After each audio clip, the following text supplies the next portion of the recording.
get yourself a haircut. There's the theme music.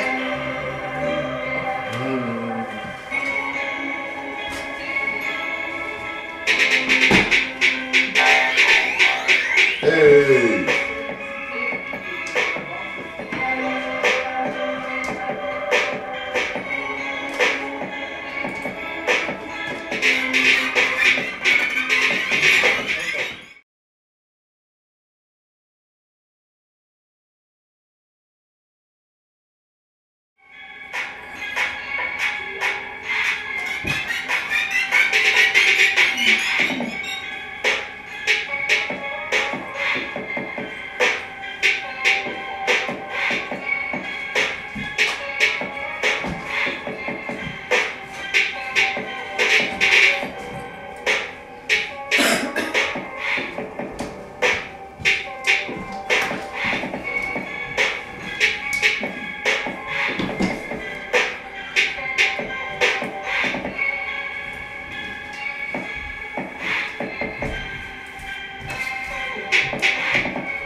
What's up? Welcome to the Chopp Shop. Chopp Shop Radio. You know, what up? This is Cash, man, your host. You know, on this cold January day. Very cold. It's very cold. I got Nabi Reality to my right. Nabi. And Beth Guerrera to my far right. Megabeth. Megabeth? Is that like Megadeth? It's like Megadeth. Yo, live. Megabeth. That's our theme song. That's it. And we got my man Showcast on the boards. On the bass boards. Joshua. DJ Ruckus in the background. That was Gary Coleman. Oh, he did like the 10-year challenge or something? 10 years. We gotta put Gary Coleman there. I've seen people putting stuff like, oh, you guys, the feds got y'all. Now they got an update picture of you from the 10-year challenge. Don't they have that Facebook anyway? Yeah, right. Don't you update your picture? Your public profile picture is public. All you gotta do is click it and go into it. I'm sure that they have agents who could do that. You know what? Everything's so public fucking now. stupid, man. Everything is public now. You put a picture anywhere, it's public. No, you're right though. So make sure it's a good one. Even your clouds. Even your clouds is public. Make sure you got good pictures up there. Because if you got some bad pictures, that's what everyone remembers. Yeah, once you put your shit online, it's online. It's online forever. There's nothing you can do about it. This isn't like the Well, no, not forever. I mean, unless it's screenshot, it's not completely forever. It's forever. It's up there forever. forever. Somebody can find it. Somebody can find it. No matter what. Come on. Yeah, I guess you're right about that too. Plus, if there's a parallel universe? Yeah, parallel universe. There's going to be 2 of everything. So make sure it's good. See, you know anything about that? We were just talking about parallel universe. You know anything about that? Are you asking me, do I have any knowledge of it, or what's my? No, I'm asking you. Fucking, have you ever been to one? I'm asking you. Have you? No. Do you know anything about a parallel universe? I'm saying, are you asking? Of course not. Are you asking me, do I think they exist, or what do I know as far as like reading and information? Do you know anything about a parallel universe? I know that there's been a lot of research, inclusive research, much of the extraterrestrial and the ghost science, right? Some people call it real science, some people call it neuroscience. That suggests that the possibility of parallel universes, for people that don't know, that's a universe that exists right on top of ours, but we can't necessarily see it or touch it. A lot of the data that I found, I don't know if there are or aren't, but the data that I found... You don't know, but I'm just saying, what do you... Well, the data that I found, the data that I found the most interesting was, you ever like, I mean, this is probably not the best analogy, but you ever take a pencil, and you go like that, and it looks like it's solid, You ever take a pencil like this? Yes. If you go like this, it looks like it's a solid mass instead of like an individual thing. Well, the most interesting information I've ever seen is when they talk about frequencies. And they say the reason why we can't see other parallel universes and we can't touch them because they're not in our dimension is because they vibrate on a different frequency. That's basically what I saying. Yes. Well, the reason why I say it's interesting, real quick, is because two things. Let me go with the data, just a brief data, and then the historical aspects of it. Historical data, they say things like people can't touch extraterrestrials and stuff like that. Can't touch ghosts, extraterrestrials. Can't touch. Yeah, extraterrestrials because it vibrates on a different frequency. Right. And they were like, I don't know if it was the Philadelphia experiment or what the experiment was when they were talking about the different frequencies and stuff like that and people phasing in and out. Interestingly enough, maybe connected or not connected, people try to talk about aliens. The reason why we don't see them is because they exist on a different plane. And that's what I was saying. That's what I was thinking. Like, imagine if, you know, we be sending stuff out to these different planets, like to Mars or, you know, not the moon. The moon is not a planet, but the moon or whatever. Yep. And we can't see these things because we're not in tune with that, you know, that universe or the frequency that planet is on. You know what I'm saying? And maybe there's another universe. Maybe that happens when they come to Earth. They come to Earth and they don't see shit. And, you know what I'm saying? Have you seen that movie? There's a movie I just watched and I finished the whole thing. It's called something in the Thousand Planets or something. Valerian and the Valerian and the Thousand Planets. So these people go in the future. People interact. They show humankind shaking hands, and they go to the space station, and they show different people from different countries coming up, and then they start showing extraterrestrials coming when they get to like 2050 and all of that stuff. So then they go to this part where in the future where everybody's interacting, and they show these people going shopping. So they land on this planet, but it's like a desert, and they make these people put these glasses on and do this stuff, and it makes them be able to go into this dimension. But they gotta, it's not just putting on glasses and seeing it. Like they gotta put their hands in these things and like do some shit to like make it so that like this guy is a cop and he wants to go in with a gun. He has to put his hand in this box and do this shit and transmute his hand so he can move around in there, so that the gun is visible. But he's like a ghost kind of shell, different frequencies. So the reason, real quick, what I want to say before we move on or whatever, but I wanted to say is the historical interesting part is that people say that there's a lot of data and theories. I'm not saying I'm pro or against it, but the data says people talk about a lot when it comes to people that are believe in this kind of stuff, right? They say that extraterrestrials exist on a frequency that we can't touch. If we were to touch, we would explode because our body's vibrating on a different frequency. And that's why only certain people that are in tune with them, and they choose to be in tune with them, and they imbue with certain things. Then people start talking about the binary theory gland, which is something that's taken out of a lot of people, and people say that's something that we could actually communicate with. So the interesting part is that there are a lot of people who study the Bible who think that the Bible makes references to extraterrestrials. And there's an interesting part. I mean, all the history, all of the you know, older civilizations all talked about people coming from the sky, and you know, them being gods and this and that. So exactly. And the one part that because we could talk about it for hours, but the one part specifically I wanted to point out is when we're talking about data about different frequencies and extraterrestrials not being able to touch them without literally. They say, the people that are really into this, deep into this, that believe in it, they say that if you were to touch an alien without being on the right frequency, you would literally explode. I'm not saying that doesn't happen, but that's just what they say who are really into it. Now, taking that and then putting that over the layer of people that believe that the Bible makes reference to extraterrestrials, let's quickly visit the story of Exodus. When Moses led the Israelites out of Egypt, out of bondage from the Egyptian Pharaoh, whose heart was hardened many times, and we talked about the plagues before and stuff like that. There is a part during the Exodus where Moses comes up to Mount Sinai, and he has his brother Aaron, who's like his assistant, and he basically tells his brother Aaron, stay down here, and you chill with the people. I'm gonna go up and talk to God. And this is when Moses, according to the Bible, comes down with the Ten Commandments on the tablets. So this is the point in time where man supposedly fell astray because man waited, and it took so long that man started melting down gold, and they built the golden calf and started worshiping, and all that bullshit happened. But that was the year of the Torah stuff. But the point that I want to say is the Bible, the angel of God, according to the King James Version of the Bible, in the Old Testament, the voice of God spoke to Moses and told Moses, let man nor beast Now, this is not verbatim, just the general. We know, bro. Right. Let man, you know, it's biblical, so my voice got to get more intense. Let man nor beast, let man nor beast touch the mountain because they will surely perish. So what that mean? Well, I'm just saying that if you take the two layers of the extraterrestrials and the frequencies and you put them on top of that lens and you look at that story, one could say out of possibility, if those things were true, that Moses was communicating with something that may have been like an extraterrestrial form, and it was a frequency. And if Aaron and the Israelites were to touch it without being on the frequency, it would explode.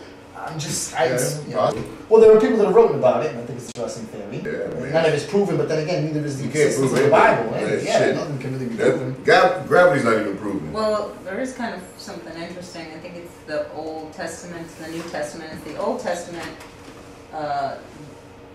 the angels and the experiences of having an angel come down was only in the Old Testament. I think in the New Testament or before Jesus.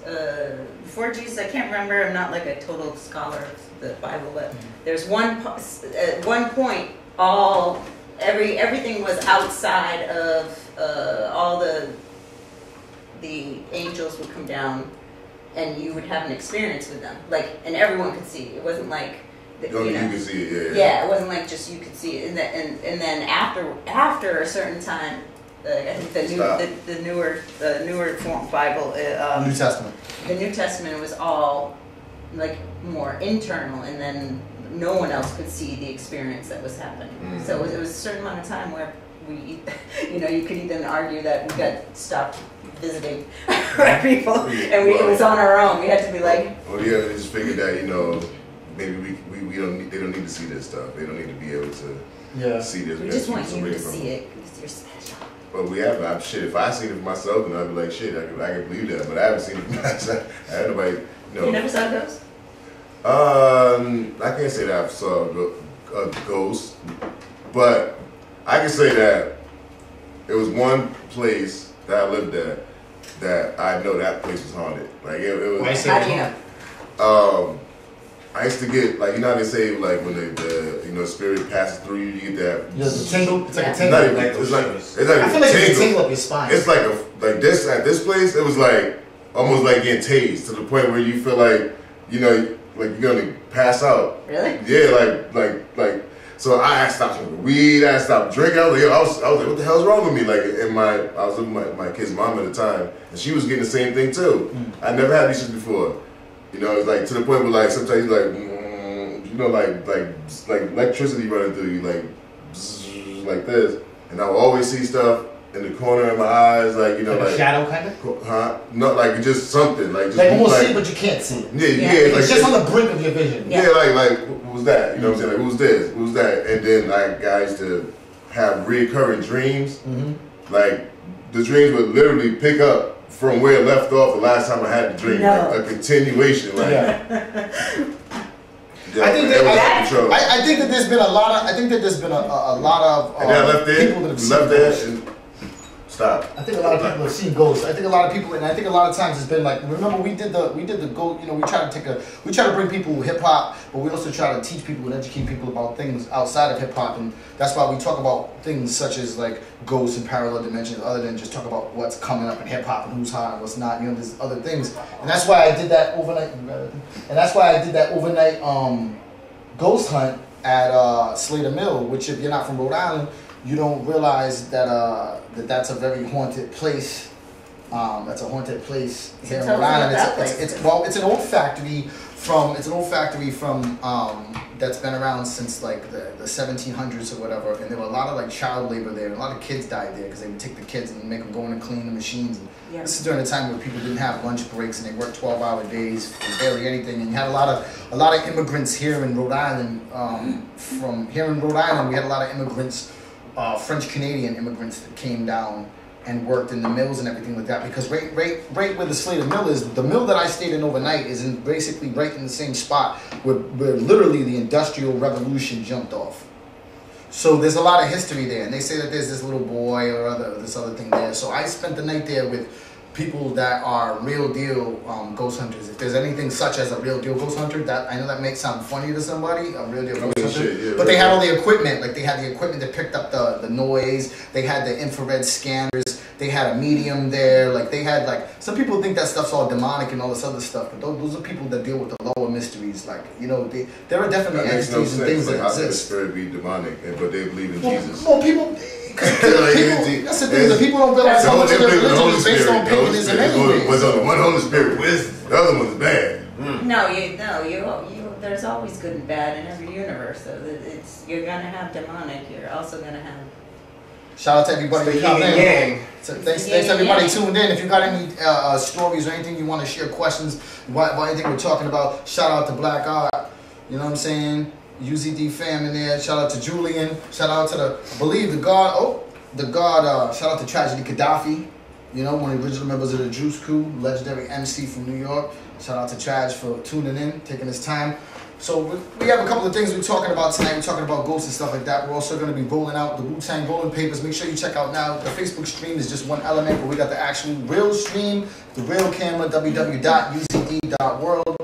The Chop Shop Radio is brought to you by the Universal Collective and the Wu Worldwide DJ Coalition. Matter of fact, the head of the Wu DJ Coalition will be calling in at one point. Mr. DJ J.U. Ice, because he will be talking about the Wu-Tang Rolling Papers. I'll be talking a little bit about me being the New England representative of the Wu-Tang Rolling Papers. And we'll just be talking about like hip-hop, other things like that. But I just want to make that segue because some people had just recently tuned in. So real quick going back, do you remember that interview when we brought them in? That was a good interview when we brought them in. The ghost hunters? Yeah, we brought them in. So we did the ghost hunt like a week or two in advance, and then they were a husband and a wife. It wasn't married. Sorry, they were together. What were their names? I can't think of it. I don't want to. I forgot their names right now. Off the top of my head, I'm bad with names. Did you guys see the movie The Conjuring? I did. It was very scary. The Conjuring. Did you see all the movies that have to do with that? Yeah. I didn't watch. See, I watched that kind of stuff after. I was thinking about watching stuff like that before, but I didn't. So, but what was it about? I forget. It was about a real haunting. Well, there was a couple that Harrisville. What? It happened up in Harrisville, Rhode Island. Yeah, supposed to happen in Rhode Island. That's what's right. Oh yeah. So yeah. they talked about that movie, but I didn't want to watch it before going in there because I didn't go there looking for ghosts. I went there objectively. Like I wasn't looking for or not. I wasn't looking to prove or disprove that they were ghosts. I was just going to observe what they do on the technical side, so then I could talk about it from an inside point of view when they came. So my experience was being there. We was there pretty much overnight. We wasn't there the entire night. We were there until the late night, and one of our hosts was somebody who had been multiple times on that show, Ghost Hunters.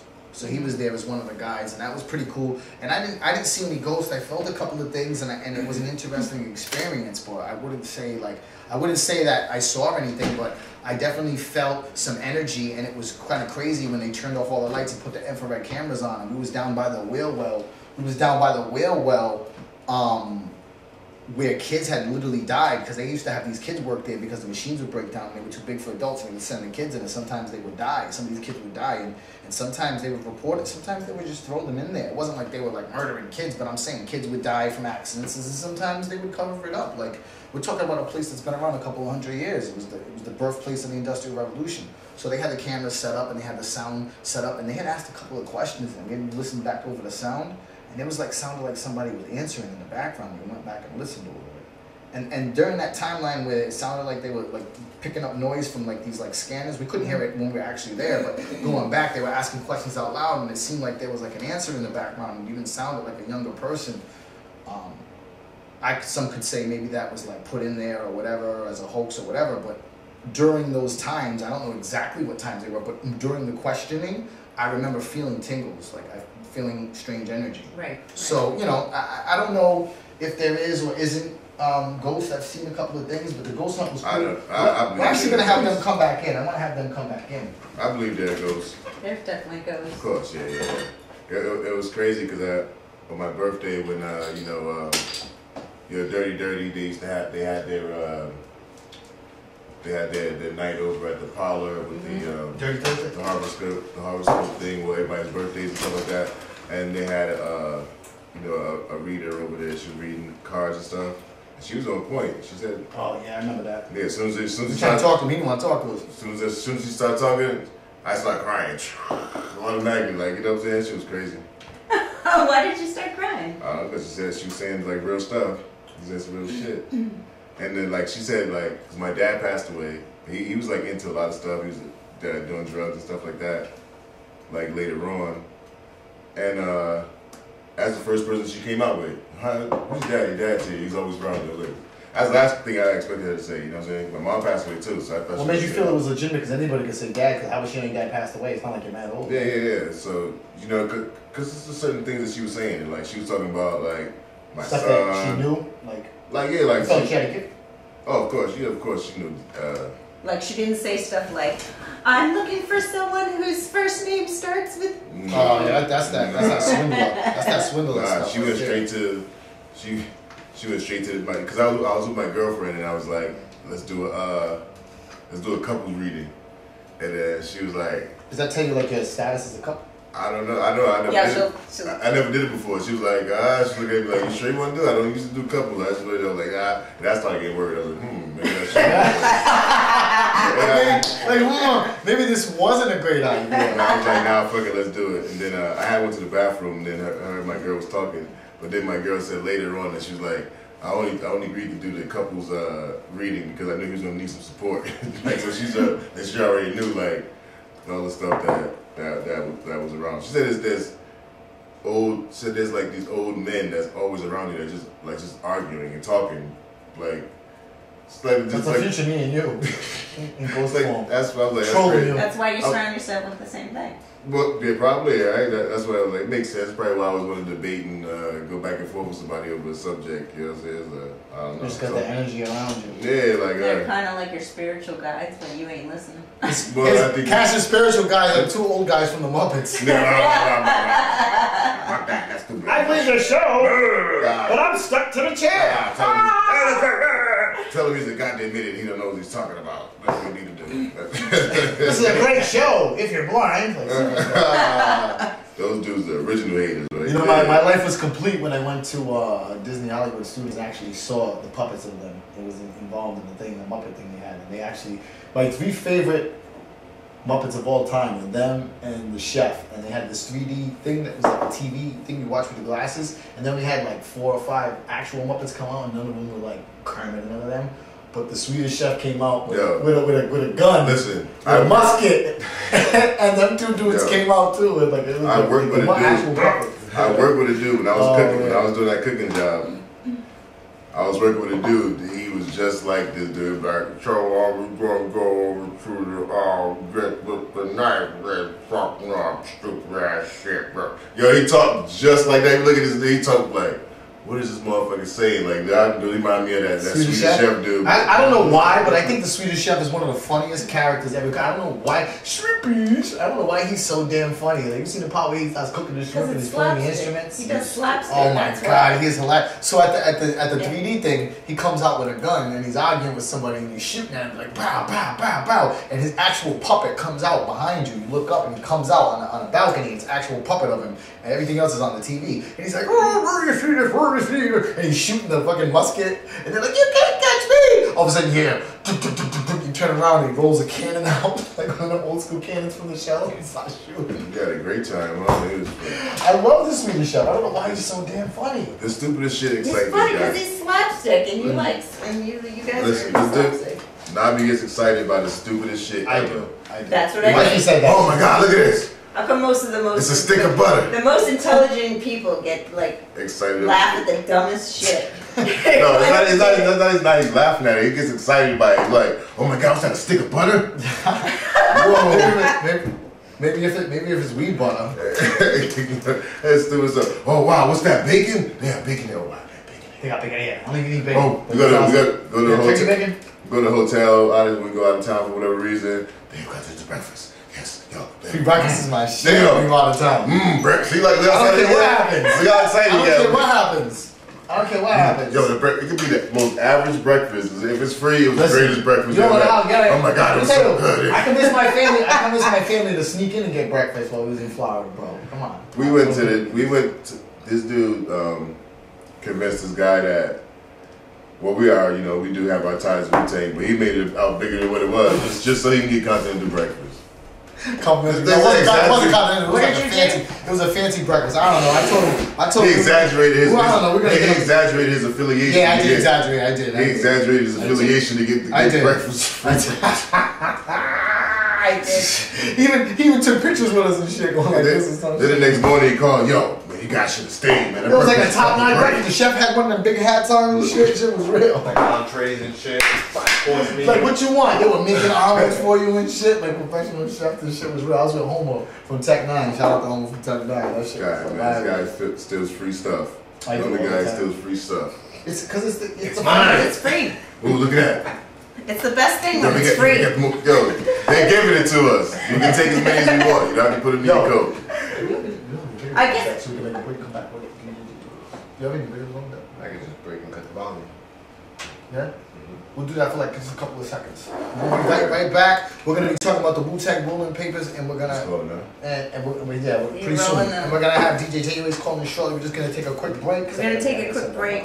And we'll be right back in a couple minutes. If you're watching on the website www.uzd.world or the YouTube, it'll just be a short break with the logo, and then over here it'll be a recast in a couple minutes, right? Recast. Less than 5 minutes. We'll be right back. We love y'all.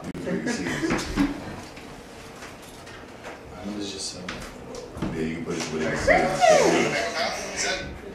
Hey, Chuck. Who else is what? John. Jay. Hi, Jay. Ron Gibbons. Robin. Danica. It's still going through. It's still going through. Hey, Scott.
one.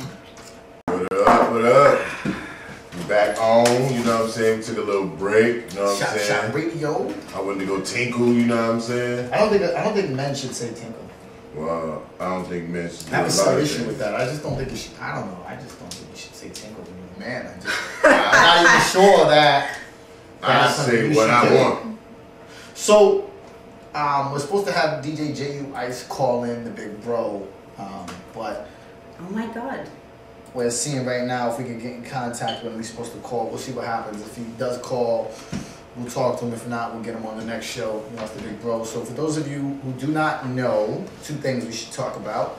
The Wu-Tang Clan, the legendary Wu-Tang Clan, arguably the most, if not one of the most legendary rap groups of all time. The most legendary rap group of all time. Period. The Wu-Tang Clan has put in work lately with bringing back their Wu-Wear clothing line.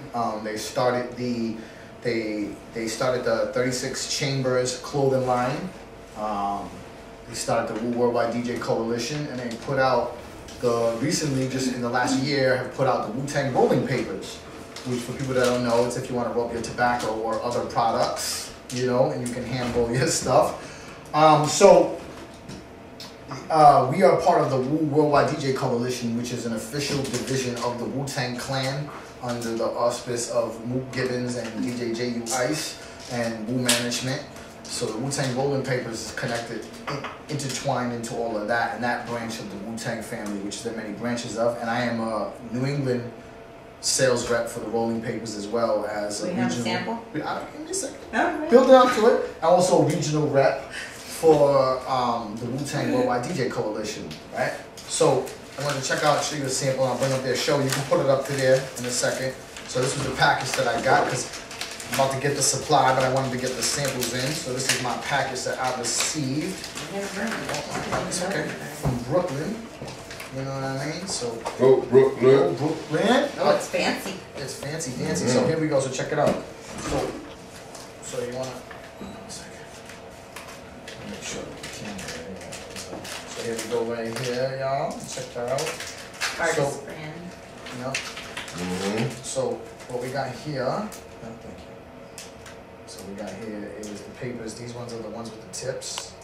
And these are the ones without the tips right here, as you can see right here. That's what she said. The tips right here, the tips are in case you want to roll and put your own filter in them. Oh, gotcha. That's what these are right here. Yes. And there's a quote right there. Can you read that? Read this quote right here, Beth. Right there, that one. What does that quote say on those rolling papers? Meditation is better than medication. So they come with sayings, and what does that one say? It's harder to make the glass than break the glass. Yep.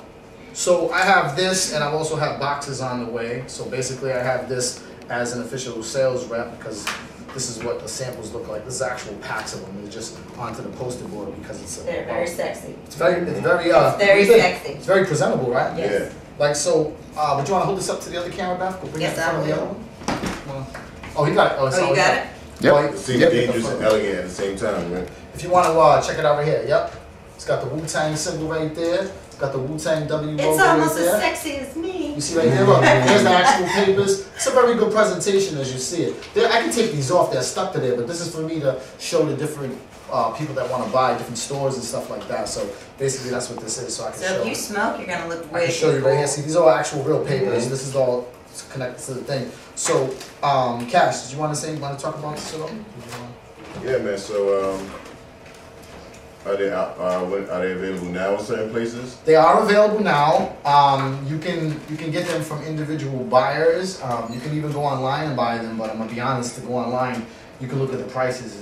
They can get pretty expensive. You gotta pay shipping and stuff like that. Yeah, it can be pretty expensive. You could be paying a lot of money. You're better off dealing with a representative. But if not, people are very internet savvy these days. You do whatever you want to do. But I'm not just saying it as an authorized rep. Interesting. What? Do you notice the symbol? What You about guys it? see the symbol? What about What was it? a reminder, real quick? Let me see. The bat light. Let me see. You got the bat light, and also, if you look real close, the phoenix. The phoenix Yeah. rising. Yeah. It's like a little mixture of both. Interesting. Yeah. Yep. That's So, Because Batman's a real superhero. Tell him, Bat. That's right.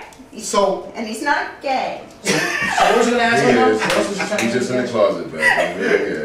Cash, what you trying to ask me about? Yeah, no reason for him to walk around and be running around with the boy wonder. We're gonna get shut up again. Just So what was you trying to ask me about the papers? all right, go I'm ahead. sorry. Yeah. That's a little bad humor for all you bat fans. Yeah, man, Batman's a fruity guy, bro. But you know, I mean, they look pretty nice. They love the package. 100% hemp. 100% hemp. A lot of people don't realize is 100% that. hemp. Here's what a lot of people don't realize. So the papers are made out of 100% hemp. You know what I'm saying? Organic hemp, 100% organic hemp. You can't. It's a little backwards. Let me see a ringtone for that. The main camera. I'll go up there in a second. But if you see right here, it's tough. It's actually tough to see. It's not really doing it too well. But anyways, the fact that it's 100% hemp is really good. What a lot of people don't realize is that hemp for a long time was a big cash crop for North America. Like that, the hemp crop was used for a lot of things. Rope paper. I don't know if it was the Declaration of Independence or the Constitution was written on hemp paper. One of the two. It was written on the first time it was written on hemp paper. What people don't realize is that hemp actually produces. It produces a lot of paper without necessarily killing mad trees, and it's better for you. And there's a lot of other things. I mean, they make shoes out of. I've seen Adidas made out of hemp. You can do so many things out of hemp. It's actually a very diverse plant and strong. But it's been out exactly. And it's got a lot of protein. You know who helped outlaw it? Protein powder. Hemp clothes and. You know who helped outlaw it? George Washington. Was the people that supported big tobacco companies. And the lumber yards. And paper products. Lumber yards and paper products. People that cut down trees and make paper. WD Du Bois, or fuck that nigga. WB Mason. Yeah, that whole ass nigga. So people that make money off of like, trees, cutting down trees, and tobacco industries are the ones that, because at one point, marijuana was legal in the United States and stuff like that. But the people that fund the tobacco companies and fund the people that make money off of paper. Blame Mexicans. That's why they call it marijuana. I don't know that's if true. Is it? 100% true. So marijuana sounds more sound more Spanish. Marijuana, you know, they sound like Spanish. Yeah, so and they use Mexicans like they use blacks. They use black people to fucking ban cocaine. Yeah. They use us as an excuse, and they use scapegoat. And they use Mexicans as an excuse to ban marijuana. Scapegoat. They do. Right. And the hemp. And check this out. So the reason why. So. Like if you look at the moral aspects and the historical aspects, like Cash was just talking about, you know what I mean, and talking about just now, the reason why it's so important, if you look at a conscious group like the Wu-Tang, for them to have something 100% hemp, is like, I feel like it's and they have the vegan burgers at I want to say White Castle. Who does? Do they?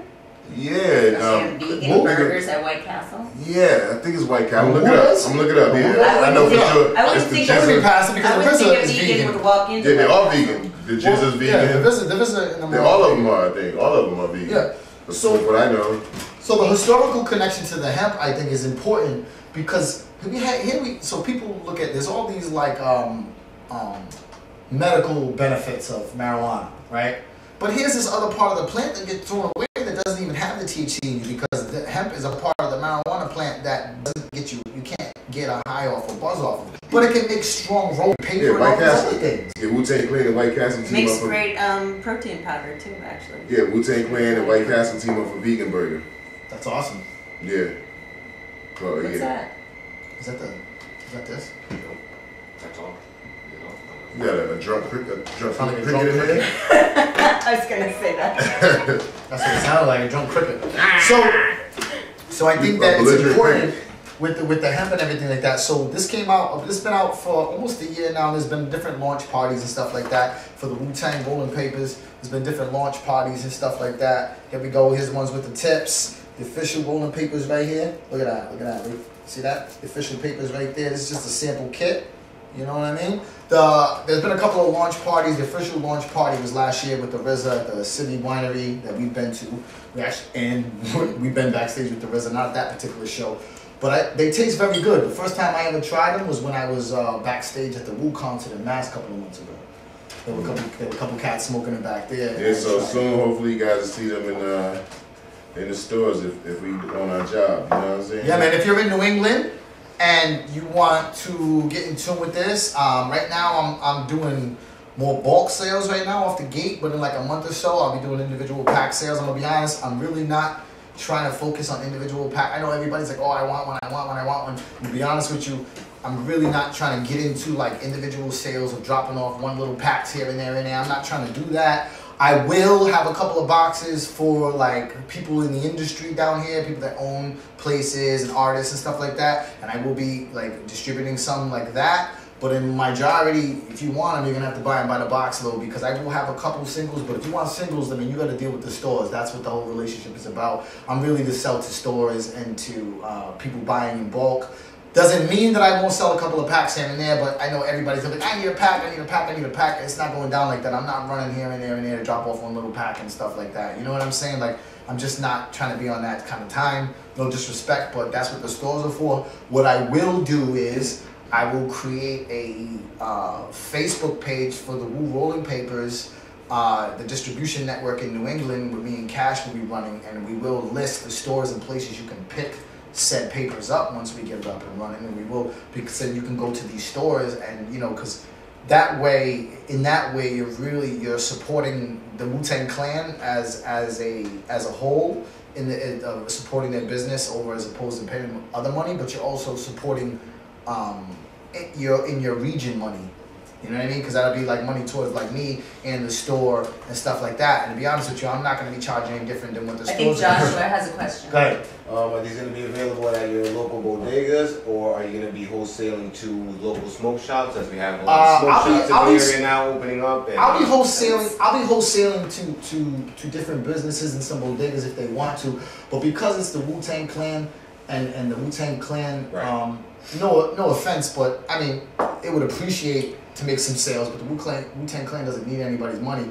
There's more of an integrity thing. So what I'm saying is like, I'm not just gonna sell to anybody with $1. I'm not saying I'm just gonna go around turning, you're gonna be a Wu-Tang fan to buy this off me. I'm not saying that. I'm just saying, like, if you don't run a reputable situation, or if there's some cloudy stuff, you know, if you got some negative things hanging around you and you don't really coincide with the way that the Wu-Tang Clan moves and stuff like that, I'm not going to necessarily just do business with you because you got money. So you're definitely going to have to peep that Facebook page to know so you have to when peep the Facebook page. Yeah. Right? Yeah, you're going to have to. Yeah. All right.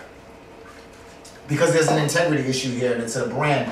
And I'm not saying that we have to be best friends for me to sell it to you. I'm just saying that in the beginning, I want to really make sure that the first people to get it are the people whose integrity reflect the integrity of the Wu-Tang Clan. That's all I'm going to say on that. So we're supposed to have DJ J Ice call in, but we haven't really heard from him yet. So if he doesn't call in, well, we got plenty to talk about. Yeah, we got plenty of things to talk about. So I mean, Navi, you always have stuff to talk about. So what do you got? You got questions? The fact is that anybody cares what he's talking about. That's true or false questions? No, I didn't have any true or false questions. No, I had a couple that we didn't do, but here was this one thing. So I was looking up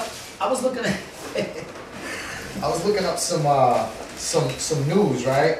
And it was real news. Like real news? No, it was real. It was a little bit older, and Cash said we should touch on some lighthearted stuff because I've been in a dark place, so I've been talking about dark shit. You know what I mean? Because there's a lot of dark things going on. I feel like we need to. I don't like using that terminology. No dark stuff. I feel like that's a racist ideology. You talk about bad things as dark and good things as light, but you know, for point of reference.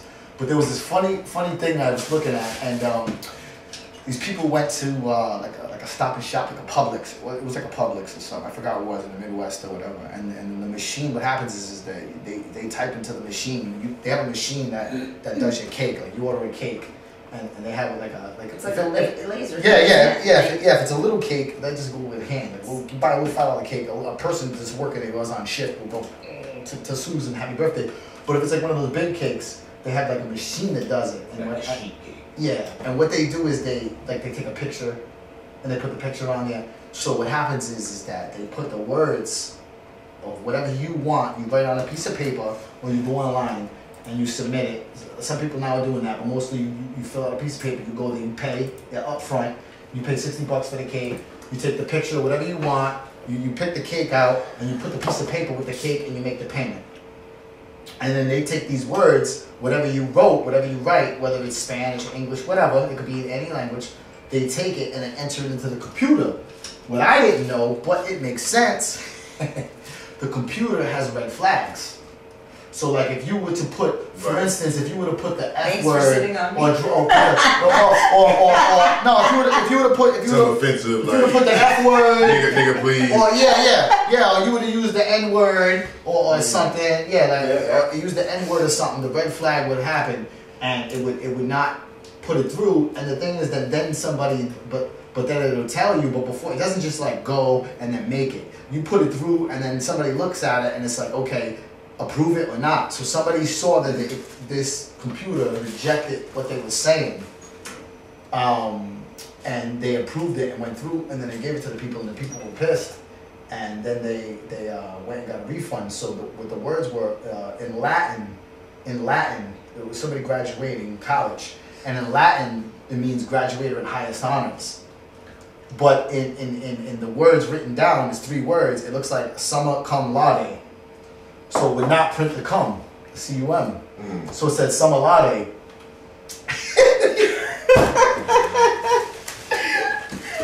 So it was an incomplete sentence in Latin, and it rejected it. And I actually saw the picture of the computer screen. It rejected it. It has like red letters and it says rejected. And I did the research on it. I was looking at it. So this happened like earlier in the year, last year. So, but it was just funny because I was looking up some funny stuff. So basically, the people said, this is in Latin. This means graduated with high honors. Yeah. So it's like SUMMA space CUMLADUE or something like that. Yeah. Laude. Summa cum laude. Yeah. So it wouldn't put the cum. It put summa and laude, and they were like, the people were pissed. So they got a refund. But I'm like, imagine being the person that's like running that through the machine and you're typing it like. I don't know, me, see, I'm a learned person and I'm a cultured person, so I know that that's Latin. And I know it doesn't mean anything like that. But if I guess I was a person that didn't know anything about Latin or anything like that, and I seen that come up, I probably wouldn't want to deal with that either. Yeah, but is it a person? I wouldn't want to go by it. It's the machine The machine red flags it and the person approves it or not. The machine red flags it, but they still, when they print it out, it shows them that something was red flagged and they print it and they still handed them that cake. I see those cakes where it's like it's a dick and then like it shoots out. I got a dick cake like, once. Those are made by people that make it like I know that. I'm just saying. People, I was not by bringing like companies. I seen the video where some lady was doing that. It was a kid in the Can't make my background. stop. Like, why the hell? What? It's a penis. But still, come on. My cousin got married. Right? My cousin got married. She had a big Black Johnson cake. You know what I mean? That's when she got You married. can't have happiness. She got married. When she got married. Oh, yeah, that's Her different. bachelorette party, she had a Black Johnson cake, but she was marrying a black guy she was with for years. So, whatever. Yeah, man. So It was quite tasty, I have to say. Can't say too much because her brother's watching. I don't know if he's aware of the cake. I'm only aware because my sister went to the party. I'm not even supposed to have known. snitch. Disclaimer. My cake. That nigga just. You call me whatever you want, but don't call me no snitch. I'll punch you in the mouth. I'll punch you in the mouth, Black. He did a snitch disclaimer. He's a disclaimer. I keep my phone over there. Give me that red alert button. Bro code. What do you mean bro code? I'm talking about a fucking girl situation. Exactly. So the only people that do that. Wait till we get this. Like if You you guys Jesus wanted to make a cake with like breasts or something, we could do that. But a company wouldn't do that. Or like a Stop and Shop. No, there's a company in LA that does big. Well, I mean like a Stop and Shop. It's not edible arrangements. So what? Imagine a Stop and Shop. You go by the cake section. They It's like, all these different colored gave him a gift card. They apologized and gave him a gift card. And then with balloons. They gave him the gift card. Nice. So, Maybe so the someday cake we'll said, have dick balloons. you can. There's a Condom Kingdom on South Street in Philly. You know about Philly and South Street. I know about Philly. They got all kinds of they got all kinds of stuff like that. But yeah. So that was that, and then this other story, funny story.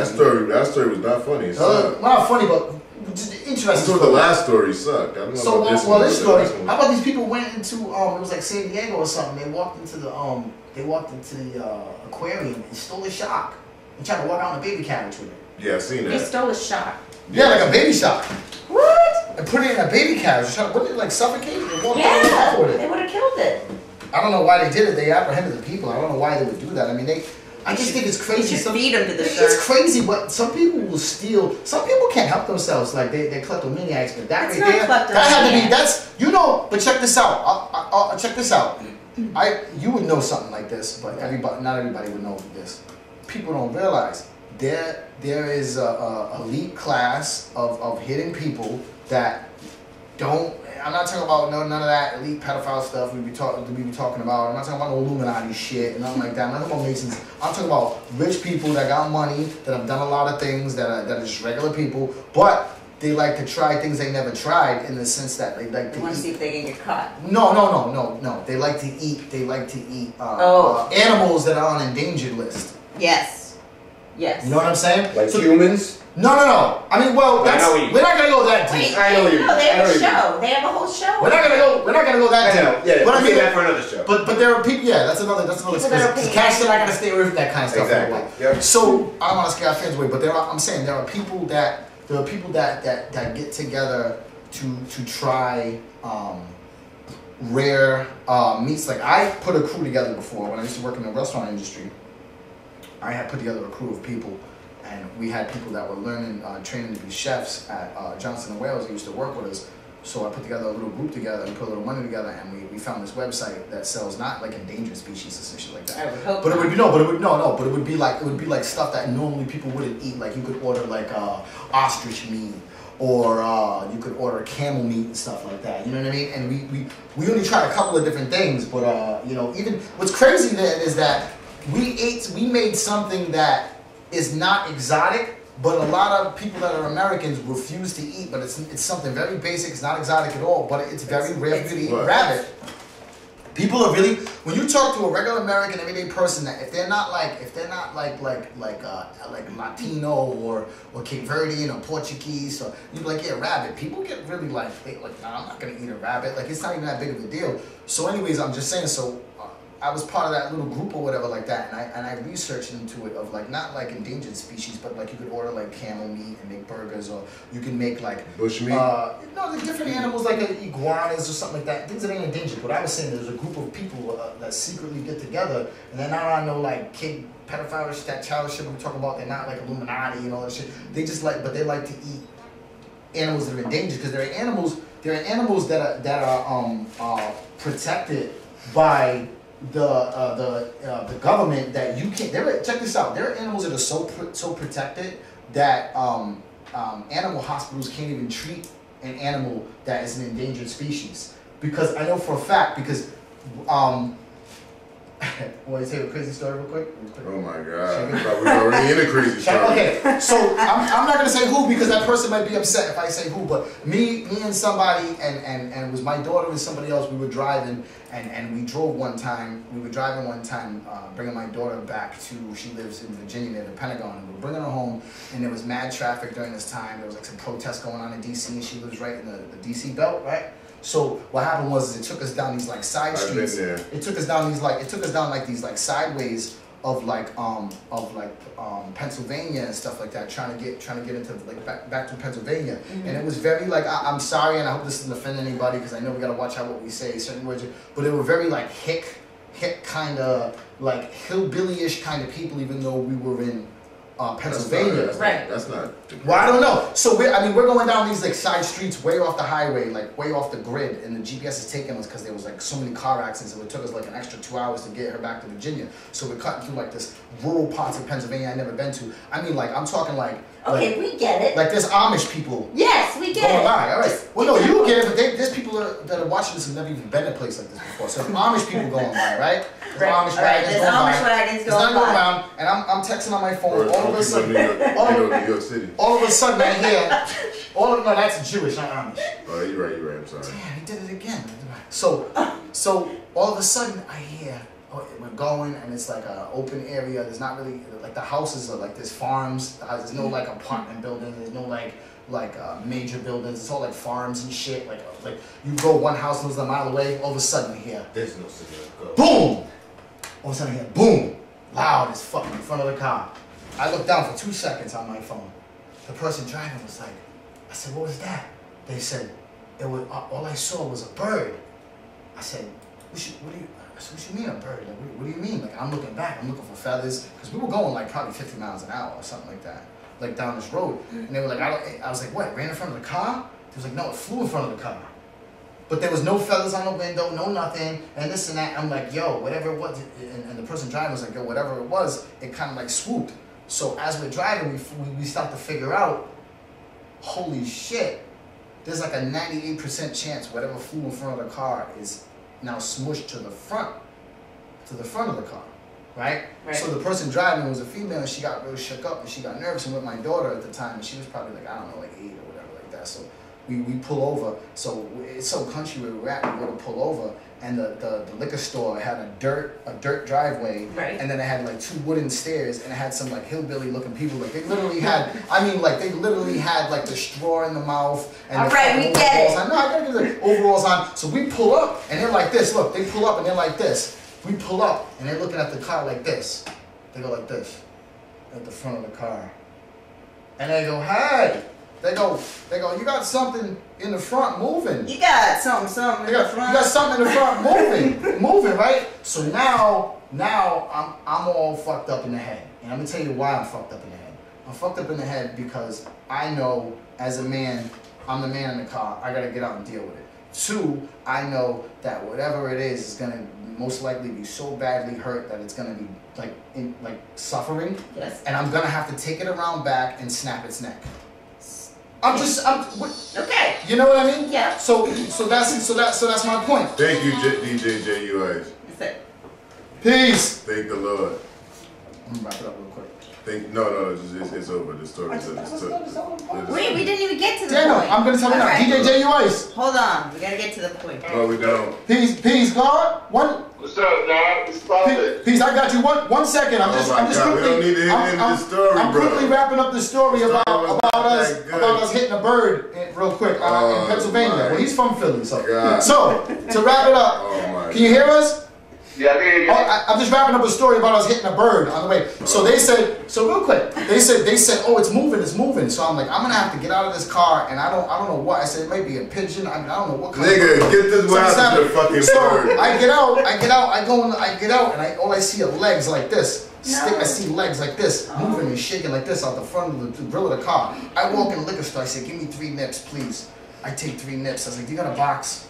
Give me a box. I go out, and I thought these people were gonna be racist because I'm Latino looking, my daughter's black looking. You're half white, bro. The person that was driving was very white. I'm looking very Latino. My daughter looks black. I'm thinking they're gonna be like, like racist. They're very white, very hillbilly looking. These people took the bird out of the thing and had it for me. They did it for me. I came out 3 nips deep, ready to do it.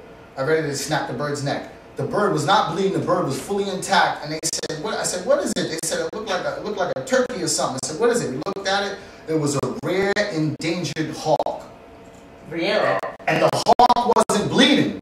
The hawk wasn't bleeding, but it was so passive. So we put it in the box and we put it in the back, and we said, "What do we do?" The lady goes, "There's an animal mile down the street where I take my dogs. I live with my 3 dogs on the cornfield." And I'm like, all right. I'm like, "Can you take me to the animal hospital?" So we drive to the animal hospital, like a half hour away or something. She said it was down the street. It was a half an hour away. We drove to the animal hospital. Down the street out there. And they would not treat the hawk.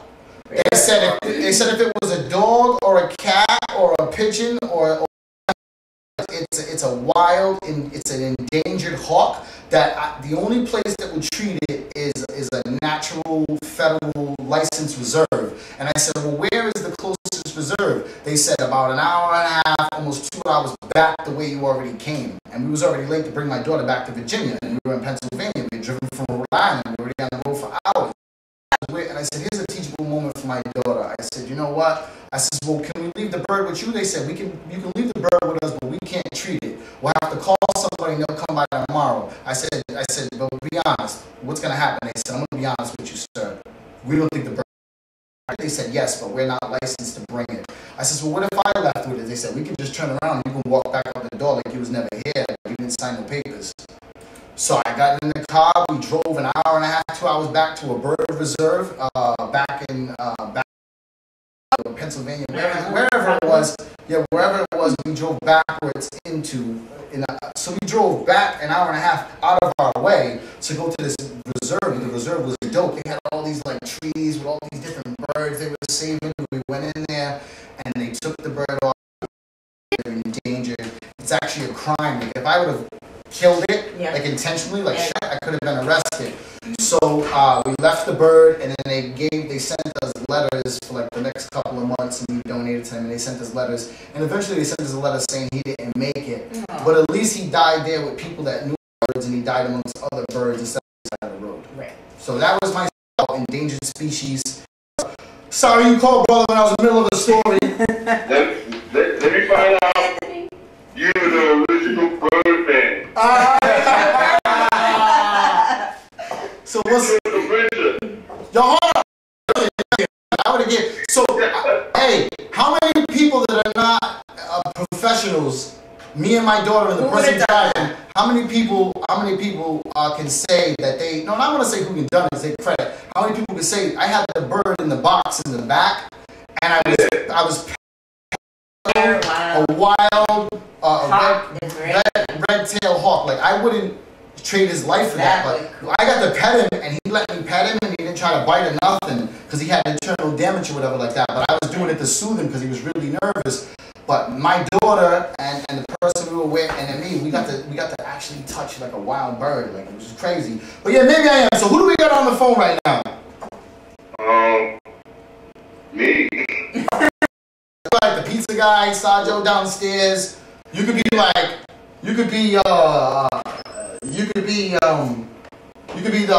Ben Ham Black who's not here, Crank Collins. You could be anybody. So who are you? Nah, I'm not all that. Wu-Tang, DJ Coalition, WorldWide, President, DJ US. So your history goes. So when you say that I'm the head of the Wu DJ Coalition, your history to the Wu-Tang Clan goes way back. Because not only are you an employee technically of the clan, right? You're an employee. Your history goes way back as a DJ, right? Like you did some DJing for Shaheem, right? The Buggy Child. Yeah. You also worked for the first record label started by the RZA. What was it? Razor Sharp Records? No, it was Razor Sharp Records was also out, but I was for Wu-Tang Records. Oh, Wu-Tang. Yeah. And then what year are we talking now? Like what year did you start? Like the 90s, late 90s. So you've been rocking different elements of the clan. You're actually related to certain people, but I'm not gonna put that out there. Well, we could say we could explain Mook in the picture. Okay. People from all the time. So explain who Mook is, because I know who he is, but explain who Mook is. Who's Mook Gibbons? He's the first manager of Wu-Tang Clan. He's the RZA's older cousin. He was the one that actually got people to play. People, but he's one of them. The 36 you know years. I mean? Yeah, he tells the story. I seen the interview where he tells the story about the RZA coming to him and saying, I got this group, I want to do it. And then I guess what it is RZA had the vision. RZA had the vision. Like, you know what, this is what I do. Hey! Man, listen. Now was alternative. Who that? That's Cash? Yeah, you know what it is. I bring Cash Money. What's up, man? my troll goes with me everywhere I go. Let me say, everybody a shout out. Yo, Show Cash, what's good? Peace. And hey, welcome to the tag. Yeah, man. Hey, thank you. Yeah. All right. We gotta make you a Wu DJ Coalition member. We gotta get a hip hop history. We're giving a I'm history feeling 101. like a hip hop test. I'm gonna say this. She's the great white hope. Navi is boy genius. Boy is really educated. Yeah, thank you. You can't get nothing. How you say it? If you say something, you got the answer for it. Yeah, he does. And you got the right answer for it. Even if I have to make it up. You don't make nothing up. and just Cash, I think Show Cash came too. No, They all genuine. I think the last time we seen you a couple of times. I mean, the last. The RZA show? Was it the RZA show? Was it the RZA show, right? No, the last time we saw it in Philly. In Philly. Yeah, you guys wasn't there. What happened is we went out to Philly and Judah Priest called us and another member of the Wu DJ Coalition that operates out of Philly. DL Smooth. Yep, DL CL Smooth. CL, I'm sorry, CL. Man, CL, I thought everything out of his mouth was right. Nah, I'm sorry, brother, because CL Smooth. no, CL Smooth is a DJ with the Wu DJ Coalition. Okay. So shout out to the brother. I'm sorry, I didn't mean to make a mistake. So we was out there, and the brother came out there. The brother came out there and did a live interview with us. It was me and G's and Super. We had our photographer with us. When we went out, we met up with Papa Wu first in Brooklyn, did the photo shoot, and then we went over there. And because we Wu family visited in Philly, Judah Priest, the God, my brother Judah Priest, Zoo Bullies Brooklyn, Zoo GGO brother. He DJ US came through. They showed us love. We did the interview, man. It was mad. It was crazy because Crook Rock, shout out to the Grind King Crook Rock, put up a post like, and I hit him up when we went to go get pizza, and I'm like, yo, you out here? He's like, yeah, I'm out here. I'm on my way to go. I'm about to go. I think he was down on his way to VA to go see our family member, Smooth Mass Beats. Dirty Klansman. Shout out to Smooth Mass Beats. 144 chosen. So I think that you gotta. This gotta be so Smooth Mass Beats over there. So he came through, and then the guard was there. He showed us love and everything. When the first time I met Mook Gibbons, when I was at the Wu DJ show, which is crazy because like Mook is one of the Mook and RZA, I feel personally are just as important in the history of the creation of the Wu-Tang Clan. I don't know if I'm saying. Like RZA was the one that had the idea, but RZA had the idea to put the clan together, but Mook was the guy that created Wu-Tang Management, the DJ Coalition, the Protect Connect Records and stuff, and all those other elements. So they're biological cousins and stuff. So anyways, I remember the guy brought me over and they were like, yo, who interviewed you? Oh yeah, but I'm talking about J.U. Weiss. He brought me over. J.U. Weiss was like, yo, come over here and meet Mook. That he holds a lot of respect, man. People show him a lot of love whenever we go anywhere. At the RZA show, he shows love. Everybody was showing a lot of love. You know what I mean? Yeah. So. I don't see. I balance myself. I don't try to think I feel like I'm number one. Like I'm the or I'm around. I don't do the great thing. If you with me, you my brother. Word. You're my sister. You know what I mean? Yeah. And I want you to feel as comfortable as how I feel. I'm not saying everything is always good on my side too, but sometimes, you know what I'm saying? I think a lot of people don't do that first. I think people wait for other people, and when people start rocking with certain people, they want other people to bow down to them. Yeah, you never know. I don't do that. You never know when the shoes. You never know when the shoes are. Do that. And you never know. I play my position. Doing my beat. Back. I play my position, but I don't go for my position. Right. You know what I mean? For sure. Because it's different things we do. You know what I'm saying? Because you try to be that tough, or you think you're doing this, you're doing that. You know what happened. And what was you saying, Cash? A lot of times the roles reverse. You know what I'm saying? You might have like control over a certain instance of a person at that time. But then one day he had control over you. You know what I'm saying? Like what the moves you can make. And it might be his decision. Yeah. You know what I'm saying? You never know what kind of royalty a person is. So what I mean is you could be at a low weight. For instance, for example, you could be at a regular everyday job, not no fancy job, just a regular everyday working man, middle class man's job, and be working next to somebody who has a very low position at that job. But you don't know at nighttime or on the weekends, they make more money because they're royalty and or they're connected with legendary people and they make music or they're connected to, like you could be working next to somebody. Are you talking about yourself? Sometimes, yeah. You talking about yourself. Like I told somebody, I'm the boss somewhere else, but but let's talk about the Blue Rolling Papers. Yeah. The Blue Rolling Papers, we got a new friend called Blue Rolling Papers. Got it on. The Blue Rolling Papers is out right now. I'm trying to, get a few distributors where it's legalized marijuana thing. Basically, it's just a brand. It's not, you can't say the W brand. It's just a brand of what people right, Chopp. Christmas tree. Yeah. You know what I'm saying? Yeah, it's an extension. We got this out just over them, like we do our 420 parties and stuff like that. And when you go to the store, they got everything. You got it on deck. You can copy from us and stuff. You know what I mean? For real. I mean, I'm not saying the right language. You know, promoting it. Because I know I have my time is not limit on the show, so we may have to do it again. Yeah. You talk whatever you want to say. Take as long as you want, man. Take whatever you want. But right now, like you and a few other stuff, I'm putting you on to a new project that we have with the Woo. So how do you go about choosing like, and this is not a pat on the back thing, Cassidy said this, but how do you go about choosing like people to be regional reps? Like why like it seems like you're choosing a lot of like in-house people right now as opposed like, well in-house stuff, I'm gonna help family first.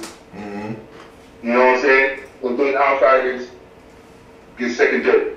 Yeah. You know what I'm saying? Yeah. Family knows, and I can communicate with you more faster than an outside person. That's true. Yeah, I get what you're saying. So that's I understand because I was wondering because I know there's elements of it, but it seems like right now the main people that are being asked to be representatives because like I said, you asked me to be a representative, which I would have took it anyways, but I was honored when you asked me to take on the role of this because you know how serious I take all of this and how we represent this. But I like that you're doing it in-house because eventually it's going to expand to outsiders, but you need that integral element to protect the integrity of the brand, I'm thinking. Thanks. You know? Thanks. And thank you, College Professor, for using those intellectual words. Says, well, you know what I mean? But another reason why I'm bringing it towards in-house, the Woo DJ Coalition, is because not only we just reselling product to distributors all over the country, but we could do something different with this product too. And we could do shows, have a 420 party, you know what I mean? Yeah. Or, you know, a Woo Rolling Paper party, you know what I mean? Bring other artists involved. Word up. And it's not all about the Christmas tree. It's just bringing out another brand to open it up to just see, let the people see, like, not reality, DJ Coalition, maybe a few clan members. You know what I'm saying? Word. I mean, on the plate, on my plate, I think big, long range. I'm not thinking short range. I want to do something really big with this. Yeah. Word, man. And we thank you for including us into this whole thing. You know what I'm saying? It's like a really good opportunity. You know what I'm saying? How about when I called him? So I'm not gonna go into too much personal conversation, but I called J.U. Rice and I'm like, yeah, you know, he's like, yeah, you know, I want you to do this, you know, because we've been talking about it for a while. I want you to do this Wu-Tang Rolling Paper, you know, send me your info and I'll be and this and that, blah blah blah. And I'm like, yeah, I got you. You know what I'm saying? I said, I got you. Dave Def in the house. So I should talk about, you know, anything that I do when it comes to this. I always make sure I bring in one or two members of my team because I don't feel like any advancement that you make is nothing if you don't benefit the people around you. And I know that some people like to be the illest dude from Nebraska, the illest dude in the room, and they like other people to look at them a certain way. So I always make sure that whenever I make an upgrade, I upgrade people around me, but I don't just give it to because of my people. I give it to because they deserve it. So I know you can't do it by yourself. He's not really that smart. Smart, but I'm beef smart. Shout out to my beef. I might not know how to do everything, but I'm smart enough to go get a guy that knows. Yeah, but you guys, we didn't say that it was 100% organic. Yeah. Okay. I want to say this. I'm not the judge for anybody. Yeah, for sure. And they settle lawsuits and all that stuff. All we just trying to do is just get another piece of paper on the table. Yeah, and make it advance. Yeah. So I asked him. I said, so what do I do? Because we were talking about some stuff, you know, because this is to the fucking punchline, bro. This ain't some corner shady stuff. This is all real legal stuff. So I'm like, yeah, well, I want to involve cash. I would prefer a check or debit. And I was like, what? I'm talking about cash, my right hand man. Oh, we had a good laugh at that one, didn't we, Juice? I was like, I want to get cash involved. He goes. I would prefer a debit or a check. We don't do the cash no more. No, I was talking about cash, my co-host, but he thought I was talking about cash money. It was pretty funny. It was funny. It's the same thing. Cash is cash. Garbage. Yeah. Garbage, no, that was. Yeah, that was pretty funny. So we're on the verge of marijuana getting here in Rhode Island. We have Dave Duff in the building to talk a little bit about that. But before we get into that, because we want to talk about you. So what has been going on lately with the roller papers? Because I've seen a bunch of body show. I know there's a lot been going on. It seems like there's a lot of energy right now around these roller papers. That's what I'm trying to do. Throw launch parties like the big homie is doing. Yeah. You know what I'm saying? You guys need to come up here. Be underneath your umbrella. Yeah. So I can come down there. Yeah. I mean, that's... And away. But that's what I want to say. I want to do a launch party and then get like Papa Wu, get like Wu to get you down here and stuff like that. We'll do a New England launch party. Yeah. We definitely want to. We definitely want to. I'm down for it. And then like it was dope because Mook definitely gave the green light for us to use the Golden W. And obviously we have the permission to use the Mook DJ Coalition W. I got something else. Yup. We're gonna do expansion. How about that? Now, they can put that in the back of your mind. Expansion. Okay. Expansion. Because we about to bring on radio right now in a minute, and we about to expand and have a show on there too now. How about Chopp crew will have access to have a show on Wu Radio, which will be the official radio branch of the Wu-Tang Clan. I'm going to make that happen, brother. All right. Thank you for that. Thank you. I just, keep expansion on your mind. Because I'm going to make that happen. You're a great brother, man. Thank you. I love you and your family energy. Yeah, thank you. I'm not going to say team. That's what really. That's. Yeah, man. You came down to Philly, so mad up. So, when we see New York, So mad up. You know what I'm saying? I didn't meet Brooklyn. Yeah. When he was saying that, after all this rollout with the Wu papers, that the heads of the whole business aspect are restarting Wu Radio, and we automatically have a spot on it. Like you were saying, Thank you, man. I'm looking forward to that. WorldRadio.com, which is the official branch of the Wu-Tang Clan and everything like that. It's crazy because like a lot of people, they say they're affiliated, connected with the Wu-Tang Clan, but their connection is that they might have did a song with Ghostface Killer or they hung out with this guy or that guy. But some of us are really actually connected to this, and we protect this legacy, and we don't. Everybody, You know what I'm saying? We felt like that was a part of our culture, as part of shit, man. Like I said, I always tell people I had Wu-Tang Clan. Me and my homie, we cut out, when we graduated high school, we drew Wu-Tang symbols and cut them out and put them on our cap and gown. We had Wu-Tang symbols on our cap and gown in high school. Send it to me. I'll find them. I did find some. I'm trying to find them. I like to post them on. I'm getting 100 views right now on my own Instagram. Maybe more. You know what I mean? Yeah, man. I'll see if I can find some. OG. Yeah, man. Yeah. So shit. Last time I took a picture, and I was advertising something. Yeah. I had 61. Yeah. There you go. Yeah, man. I'm gonna go ahead and say that's not a lot, but I don't want that's not. Don't feel bad you step. What's up? Yeah. I mean, I don't promote myself like that. Yeah. But I do it when I see something nice. Yeah. Or I'm around a nice area. And then I'll post something.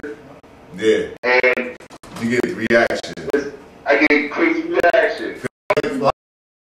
Likes and clicks because they post constantly. Yeah, constantly. Yeah. You know what I mean? So if you can post like once in a while, like once every week or once or whatever, and get like 60 to 100 likes. I mean, shit. You know what? You know what's crazy about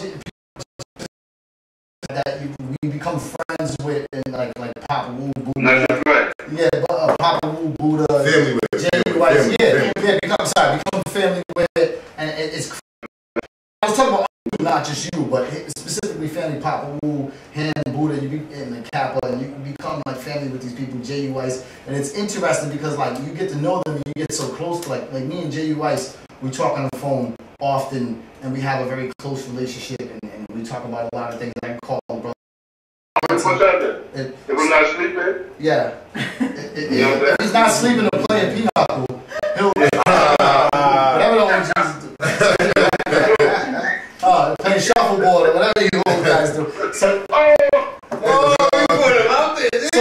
so it's crazy when you see like somebody else like do an interview with them or make a flyer or like talk about like doing something with them, and like it's like they be like DJ Weiss, and like they're like do, and you're like, that's J.U. Weiss. Not that he's not that guy, but you become so close to him. It's sort of like the way Papa Wu talks about like Ghostface Killah and RZA, like it's nothing to him, you know, or a Slick Rick or somebody. Papa Wu is like nothing to him, and I'm like, yo, like I'm part of the family, but I'm still, this is a little much right here. It's a little bit crazy. So it's crazy. Oh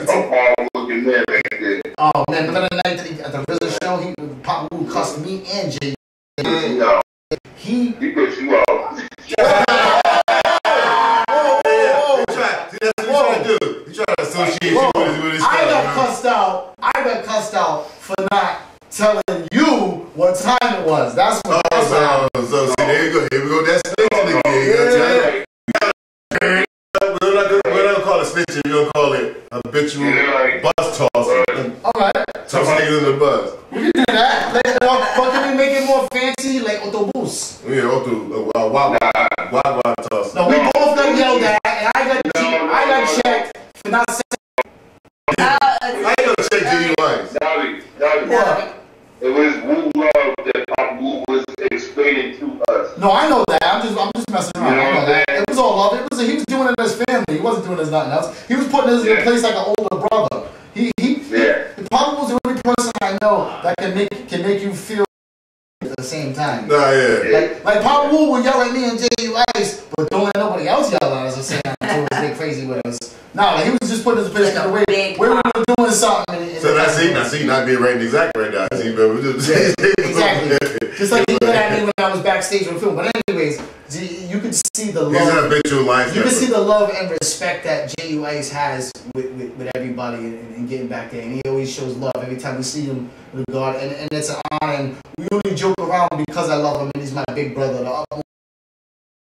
And you can see the excitement and the way they promote it, the way they do it, like J.U. Weiss, head of the Wu DJ Coalition. It's like you're a very humble guy and you see yourself as like a humble servant to the cause. But like outsiders looking in, like they see you in like this way that I see you as, but now because I know you and we're so close like family, it kind of gets caught off, it catches me off guard sometimes, like whoa, like, you know what I mean? And even though you're a behind the scenes guy, there are a lot of people that know your name and that are really excited whenever you're involved with something around it. They put the most stuff, you know what I mean? But I just try to be humble, man. Yeah. You know what I'm saying? And I love white, and I love the people around in my circle, throughout my circle. You know what I'm saying? But at the end of the day, I just want to win. You know what I'm saying? I mean, I think a part of winning is protecting the brand. That's what it's all about because everybody wants to get their hands on the Wu people, or people that just want to exploit it. And I think that's you've been out here more than 25 years, man. You know what I'm saying? Mm-hmm. You've been running with them the whole time. Like I said, you're biologically related to them. More than 25 years. Mm-hmm. You know what I mean? Yeah, you know, and I will get more. Yeah. Well, there's a Wu Rolling Papers mixtape coming out, right? Oh yeah. I will be doing this stuff, and I ask you, why I demand for you to give me some music, Daddy, because I think the people need to hear the story of Gold Island. Yes. Or New England. I think that we have gotten so caught up with showcasing other people and giving the platform and the voice to other people that we kind of we forget to talk about what we do sometimes. Yo, yo. Thank you. Yo, fire. Thank you, man. I saw you. You video. Yeah, man. That's what I'm doing. I know. Don't think that I might be in a little bit confused on laptop. I don't be checking. I'll tell you. I mean, to be honest though, like let's be honest here though. I mean, with only 68 views on something, you don't have to check a lot of notifications. So you got time to do research. You got time to do research on the people that are under you in the DJ codes. You know what? He said, you know what? You know what? You out of line, son. There it is. Yeah. So what's the future? What? A comedy show. We're gonna get ready to wrap up. Wait, but this is a comedy. We're on that Chris Rock shit. It's funny because it's true. We're on that Key and Peele kind of level. So Okay. what? Real quickly, let's just briefly talk about Hey, what's the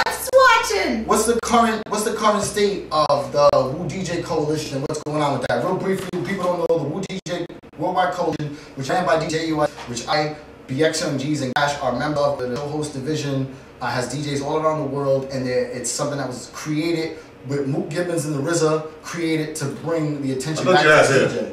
Well, I'm just giving a quick, because he won't say all that. I'm still looking for recruits. But we have DJs in certain cities. I don't have the paperwork in front of me and stuff. So I can't just say an accurate number, but it's more than 30. I thought it was 120. But it's we had to minus down to like 30 plus. Was that because people just like I don't want to go into specifics, but was that because people kind of fell off? You kind of had to cut the fat. You got to cut the fat sometimes. I'll say it. You can't say it. I don't believe in frying people, but you have to put people on a rich, put people in the janitor closet. I think like Rich father. He never fired nobody, but he put them in the janitor closet so they can wake up with it. But the real thing, real talk, other DJs have their own brand. Or they're part of another coalition. So it's not it's kind of confusing for they keep on jumping ship. Yeah. You know what I'm saying? Yeah, like they're affiliated with this, they're connected with that, they're connected with this, and it's like, do they really respect the W, or are they trying to utilize the W to make themselves more notable? Yeah, and that's what I had to watch out for.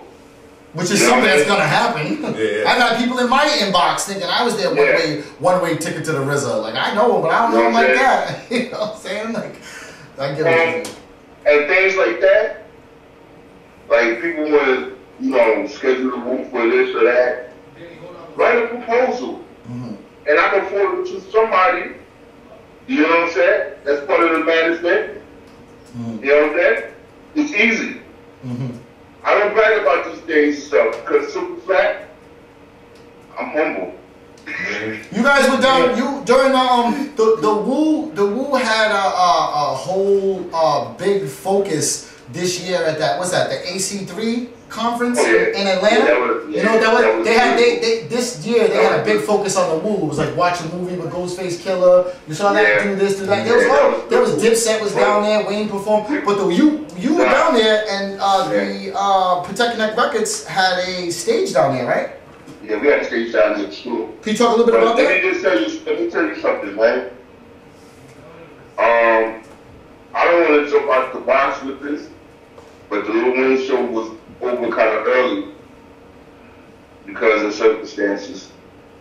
But I'm gonna say this: you had 9, maybe 10 generals and members on this one stage that Friday night, if it was Friday, and we turned it out, and we gave ATL a great show. Yeah, I heard it was legendary. On the other hand, we go to the Lil Wayne show. It wasn't a great show. Why not? What It happened? was bad. I don't know. You know, when some of these last shows, you know, you have guardian angels and you got demons. And that night, demons came out and called a riot. Oh, I see. Yeah, I get it. They messed it up. Yeah, I get it. So it wasn't necessarily Wayne, but it was the energy that was going on at the time. The energy. I got. Yeah, I got you. I got you. Yeah, I got you. You know what I'm saying? But I'm gonna say this: the 9, Cool and Young Dirty, turned it out. Oh yeah, Young Dirty ripped it up when he was in mass. Turned it out. Yeah, he ripped it up when he was in mass. You know what I mean? So that was a crazy experience. So we'll be able to wrap it up. But the next time that you'll be moving is there's a sold out show that you'll be working in Philadelphia coming up. Yeah, I was called. I had got the green light to maybe DJ at one of the after parties and stuff. Okay. I don't know the location. I ain't get the flyer yet. So that's for the Friday? That's to you. That's for the Friday. Yeah. Make sure you send that. That's for the Friday show, right? Because the Friday show was they did the Thursday show, and then the Friday show got completely sold out, and then the next 2 nights they're in New York, and one of those sold out. So you'll be working the event. So so you'll be at the actual shows and everything like that. Well, make sure that you send make sure to the clan, to the higher ups, you send our love and respect. Let them know that we're properly representing all the different divisions that we represent: Universal Killer Bees, UZD, the Wu DJ Coalition, and now salesmen for the Wu Rolling Papers. And we thank you for your acceptance and embracing us into the higher echelons of this family. Word, for real. No, thank you for having me come on. Word, I always have a great time talking with you, cracking jokes, having fun. I love the energy. It's just beautiful. I definitely got to make a trip to come down there. Hang out with that down and stuff. Yep. Come on in. You know what I'm saying? Hey, if you want to get those views up, just take a picture with me. I'm Facebook famous. I can see. You should have straight hair. That's 30. Yeah. They gave him his own shipment to Moose. It comes in I got a moose sponsor. Hey, do me a favor. Order it no more. Do me a favor. Ask Mook and RZA how they feel about Wu-Tang line of moose. I'll be the multi-ethnic poster boy for it. Do you like Wu-Tang? Do you have hair that needs moose? We should do it. Oh, how about this? Oh, check it out. Moose. No. Wu-Tang moose. Moose. Put some weed in that moose. You get your hair going and then I at the same time. Dedicated Moose. If it's something that's going to put bread on the table for the whole family, We gonna do it, right? make a proposal for it. Send it in. We'll get back to you. And Wu-Tang will make that soul. Jay, you Ice, man, thank you for calling in, man. Thank you for doing everything you did for us, man. Shout out to the God Dungeon Master. Anytime you want to call up, man, call us up or whatever. You got come in. You know, you need us to go out there and kick somebody in the nuts, man. We'll do that too, you know. Oh, okay. so whatever you need. Whatever you need, we got you. We got your back. We got you. We riding. So we'll talk to you soon. Thank you for calling in, and thank you. We put your name up, and a bunch of legendary people have tuned in. Tragedy Gaddafi tuned in. Dungeon Master from Brooklyn Zoo is tuned in right now. Shout out to if y'all ain't if y'all ain't hit. Dungeon Master, what's good? You know that there. You got DJ J Ice on the phone. On Main Dungeon does a show called the Artist Network Conference Call every Monday from 7 to 9. Alright. Bringing lunches for the show. Make sure you go check that out. Monday will be our 100th show. That was the show that I got Johnny Juice from Public Enemy to call into. Shout out to DJ Cat X, General. Yeah, Cat X, DJ Cat X, Angela Cumberland, Raul Jesus, Slay Stone, Wally Wizard Jr. Shout out to all the Dirty Klansmen. Make sure you check out the Dirty Klansmen, which is a division and an off branch of the Wu-Tang and the Brooklyn Zoo legacies that Dungeon Master runs, and there's different chapters they've been building all over. And I've built with Dungeon Master behind the scenes. I won't pretend like we're extremely familiar, but he's definitely family. We've definitely built, and he's always been a big brother. Can't forget Buddha Monk. Yeah, shout out to the guy. I mean, that's our big brother, Buddha Monk. And shout out to, earlier I was talking to Pop Wu. I'm like, Pop Wu, you gonna be at that show? You gonna be at that show in Philly? Or I'm probably gonna, you know, see you in New York. And I don't know what I'm gonna do. I just finished my book and I'm on the move. You gotta catch up with me. Papa has like so much energy. You gotta you gotta be ready to move. You gotta give us some. Yeah, you gotta be ready. You gotta be ready to move when that dude moves, man. Shout out to the Wu-Tang Yellow Jackets. You know what I mean? California, Wu-Tang. Shout out to the West Coast Killer Bees tuned in from the Universal Killer Bees and the Chop Shop Radio. You know what I mean? So we're about to hang up with DJ J.U. Ice, head of the Wu-Tang, president of the Wu-Tang Worldwide DJ Coalition, my big brother, one of my mentors. Been rocking with the Wu-Tang basically since day one, related to these cats, helping push out these Wu-Tang rolling papers. So check it out, man. If you're in New England area and you want to get in touch with these, or if you check this out, how about this? I believe in this cause so much that even if you're in another region and you're not in New England and you want to get in touch with this and you want to make sure you get handled by the right people and you're not getting fraudulent people, contact me and I'll make sure I talk to J.U. Ice directly and I'll find out who we have that are representatives in your region and make sure they get in contact with you, because this thing is global, and just because you're out of New England doesn't mean I can't connect you with the right people. It's not about dollar in my pocket. It's about maintaining the legacy of the W. Wu-Tang is forever. Chop Shop Radio, we love you. You know what I'm saying? We'll be back next week with other things, and we're just going to quickly talk briefly. We're going to talk to my man DJ Dave Def, and we're just hanging up with DJ J.U. Ice. Thank you, brother. One more up, baby. Peace. Dave, you want to give a quick jump in before we... Yeah, let's do it, man. How's it going? Everything. Just talk about what you want to talk about. All right, so here's the deal. You know, we got 13 Folds magazine. Been kicking it hard for the last year, really hard, since the last Harvest Cup. We've been blowing up. You've been doing major events. Oh yeah, man. We've been doing. We did the after party for the Harvest Cup. You know, our February 16th party coming up, which is invite only. Cash came to the Halloween party. That was I've never been. That was the one where I took the edibles and I couldn't talk. Yeah, that didn't happen. Oh yeah, we forget that. That didn't happen. We'll let you slide on that one, brother. Like, you were supposed to perform that night. Yeah, I left. Yeah, you were out before you left. Before you actually left the building. Yeah, I was done. He left the building when I got there. Yeah, they were talking to me, and I'm looking at him like. Mike Boston was there for maybe 10 minutes. You know what happened? And then 15 minutes after I saw him again, he was done. No, I'm gonna tell you what happened.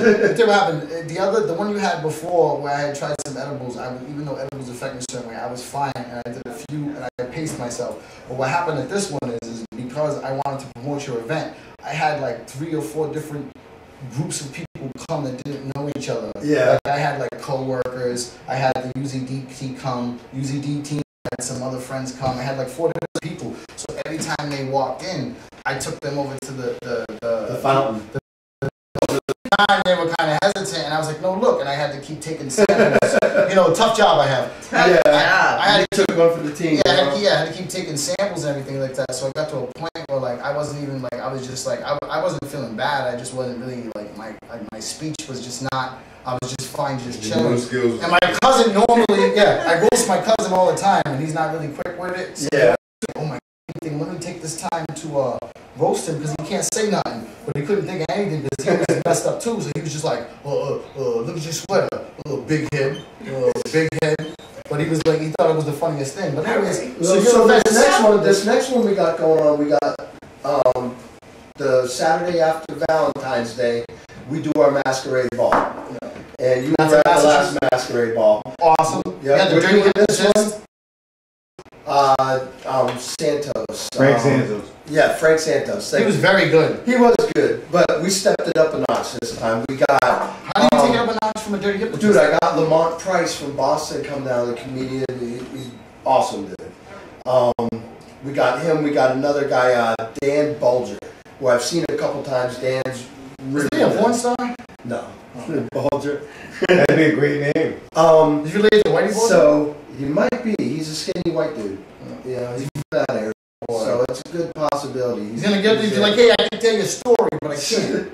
But we got some good comedians coming on. I got the chef that does like Bono's dinners and Sting's dinners. He was on Hell's Kitchen. Are you trying to impress us? Oh yeah. I'm always out there. Who's hosting the show? The host for the show is going to be Doug Gerton. He's going to host it. I have DJ Shizmack gonna be on there. Dude spins vinyl, like he doesn't play this new school game. It's my day over it's vinyl on there. So yeah, and what we do is we do a 4-course dinner. It's a masquerade ball. Everybody's dressed up. Infused dinner. We got drinks. Drinks come included. Everybody gets wine with their meal. We're gonna have the dab bus set out back and stuff. So what exactly? Go outside. I guess it's self-explanatory. It's a bus. I just see a bus when people go out and they dab. They're going like this to dance. You mean the dancing people are doing? Yeah, they're gonna dance while they smoke weed. Oh, so there's gonna be vendors there selling art. So how can people get tickets to this event? So if you want to get tickets to this, you literally have to have one of those flyers that I handed you, or you have to have a private invite from one of our vendors, one of the people that are coming. You can invite people. You have to, if somebody wants to, only 150 tickets available for this thing. And you sold out. We sold out last time. I just opened up ticket sales last week, but I haven't started pushing it yet. So you can probably get on there and buy tickets over the next 2 weeks if you go online and get them. Which I don't know what the site is. It's on. Yeah. No, I use Universe. Oh yeah. So actually the event is it's universe.com /Valentine's Feast. So what I'll do is just guys. So we do this and we do all this to keep the magazine running, educate people. We're not like the other magazines out there. I actually got a phone call last week from the lady out in Texas who runs WorldWide Weed, and their clothing line. She just did this big package with High Times. She called me last week. She was like, "I will never advertise with another magazine other than 13 Folds." And the reason being is that we're in bed with our clients. You know. Wait a minute, hold up. With all the things going on in the news today, I don't think.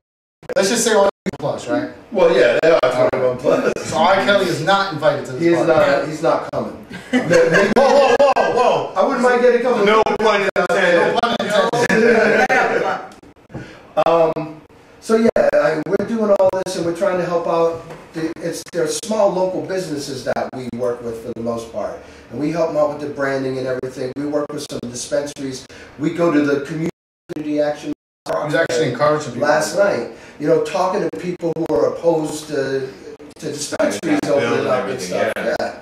And so now we're working in Rhode Island. They just put up. Gina's trying to put out a bill. Yep. And what this bill is going to do, and I've ever heard of that. Usually I'm like, I'll do whatever it takes to get some legal weed. Like, no. I cannot sign up on this. Because it's more about the corporations than the practice. It is more about. They're trying to take everything away. It's a two-cost.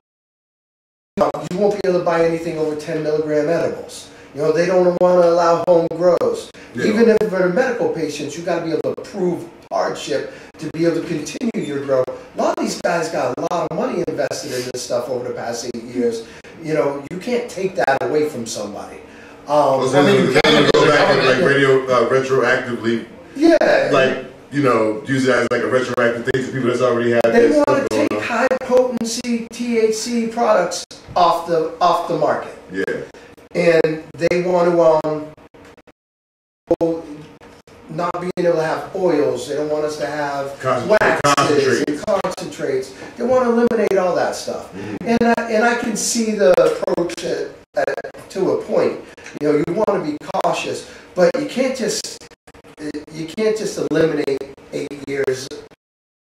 When we started out in Rhode Island, we had the best medical program in the country. Now, what they're trying to do is just eliminate everything, put it so everybody has to go to the dispensaries. Exactly. The state-run dispensaries. And 20% tax on everything. Buy roll papers in Rhode Island. I went to the dispensary for the first time the other day. Yeah. And I bought a cartridge. I bought a cartridge. And I think the cartridge was like $69 or whatever it was. And then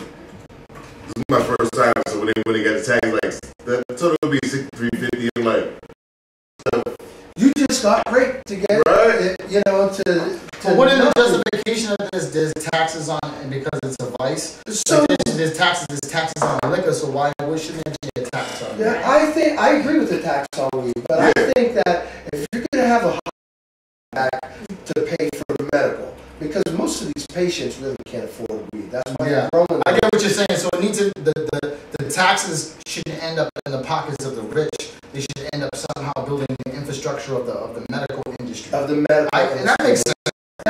That some people that don't understand the intricacies of the complexities of this whole thing, that's why some people can't understand why some people that represent organizations such as 13 Folds and Normal are not 100% jumping with joy and throwing pom-poms and balloons and confetti because people are starting to talk legalization, because they want legalization. I think it confuses people when they see people that are pro-legalization not backing some of these people and some of these ideas to legalize it, because what people don't understand is, yes, it's going to be legalized, but people like you and I don't want to see it legalized and then treat it with pesticides. Yeah, if we don't want to see it, it's all going to be Marlboro and Budweiser run marijuana. That's what they're going Monsanto's already wants to get they already thrown their hat in that race. They already created the first genetically modified marijuana, Monsanto. So that scares the shit out of me, man.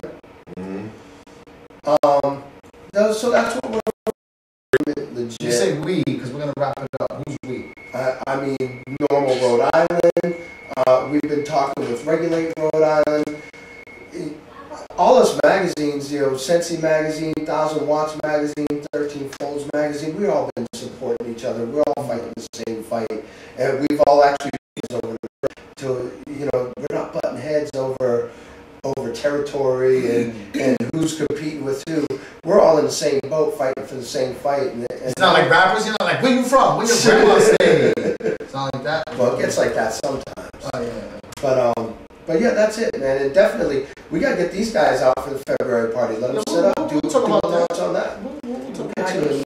I don't want to see me cut, you know, great beard. And they be like, nah, me. But I'm the RZA's cousin's mother's brother's father. Right? You know, I need one of those packs and stuff like that. And I appreciate everybody that's been showing support. But what I was trying to say earlier, Dave, is, and I wasn't trying to sound like a big man, but at the same time, it's like, so like, if this was the drug game and I just got into it, even if I was a veteran in other fields and I got into the drug game right now, it doesn't mean I'm going to run around and sell dime bags. You know what I'm trying to say? Yeah, so I'm not, because it's not just about money for me, it's about protecting the brand. Well, that's what I'm talking about, man. Let's blow this shit up, man. I'm primed the position. Let's do it. Blow it up. Yeah, man. So with that being said, thanks for having me, guys. Wrapping up on the Chop Shop Radio. Let me see the Wolf papers. They were like inbox me. Check it out. Make sure that you check it out. You can just look them online or whatever. Like if you're not in the New England area and you get dead, I'm saying inbox me. I will be giving information. I will be having boxing stuff sales. But like I said, at the end of the day, it's about the integrity of keeping it. And you heard it here. A couple of things. We will be on WooRadio.com, and there possibly could be some Navi sponsored Woos. Which is medicated. It's talk. Well, medicated. Hemp oil. I'm gonna go out on a limb and guarantee you guys there won't be any boots. So sorry. We'll see you guys next week.